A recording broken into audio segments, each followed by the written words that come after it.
வாழவந்தார்புரம் அருள்மிகு வாழவந்த அம்மன் கோவில். ராஜபாளையத்திலிருந்து சங்கரன் கோவிலை நோக்கி செல்லும் வழியில் முரம்பு விளக்கிற்கு கிழக்கு பகுதியில் இந்த அழகிய கிராமம் அமைந்துள்ளது.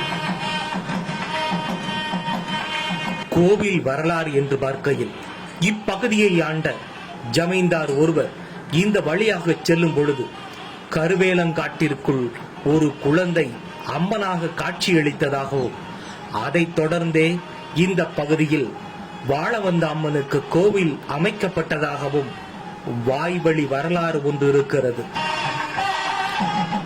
இந்த கோவிலில் வாழவந்த அம்மன், மாரியம்மன், கன்னியர்கள், விநாயகர், பைரவர் என நிறைய சாமிகள் இருந்தாலும் இந்த கோவில் வரலாற்றின் மிச்சத்தை சுமந்து கொண்டிருக்கிறது.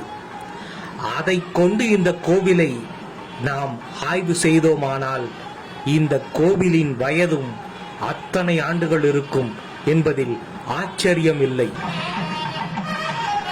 12ஆம் நூற்றாண்டில் சோழர் ஆட்சி காலத்தில் நாட்டு நலனுக்காக தன் தலையை தானே அறுத்து இறைவனுக்கு தன்னை பலி கொடுக்கும் பழக்கம் இருந்தது. அந்த வீரர்கள் தலைப்பலி வீரர்கள் என அழைக்கப்பட்டார்கள். அவர்களுக்கு நினைவு சிலைகள் வைக்கப்பட்டன.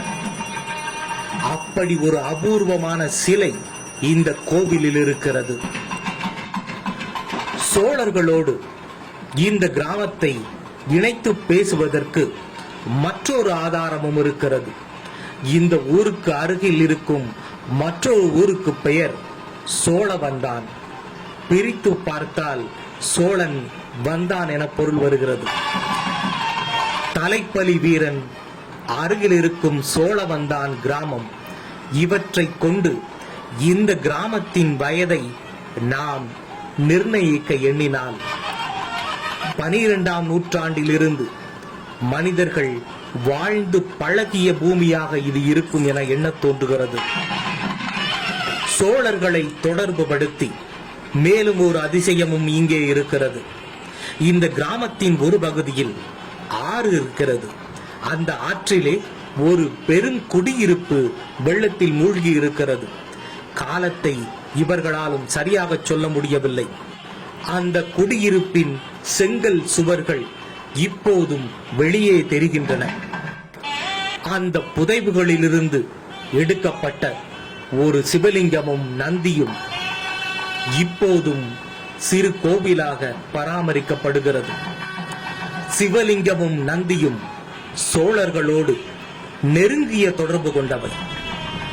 இப்படி ஒரு தலைப்பலி வீரன், அருகில் சோழவந்தான் கிராமம், புதைந்த மணலிலிருந்து பெறப்பட்ட சிவலிங்கம், நந்தி என ஒரு சோழ வரலாறு இந்த மண்ணிலே இன்னும் வாழ்ந்து கொண்டிருக்கிறது என்பதுதான் உண்மை.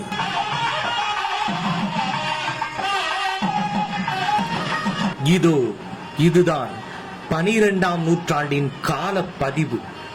சோழர்களை பற்றி பேசுவதற்கான பேசுபொருள் தலைப்பலி வீரனின் சிலை. தன் தலையை தன் கை வாள்களால் அறுத்துக் கொள்ளும் ஒரு வீரனின் சிலை இது.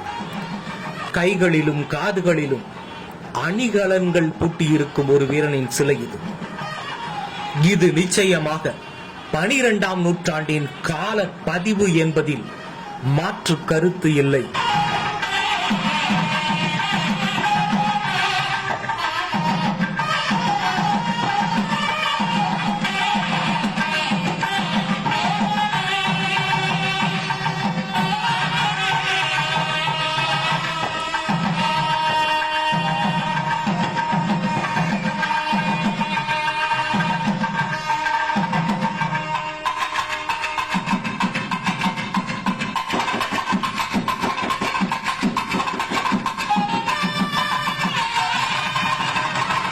இந்த கிராமம் 12 நூற்றாண்டுகளுக்கு மேல் என்று தனது வயதை சொல்லுகிறது. தலைப்பலி வீரன் அதற்கு சாட்சியாக நிற்கின்றான்.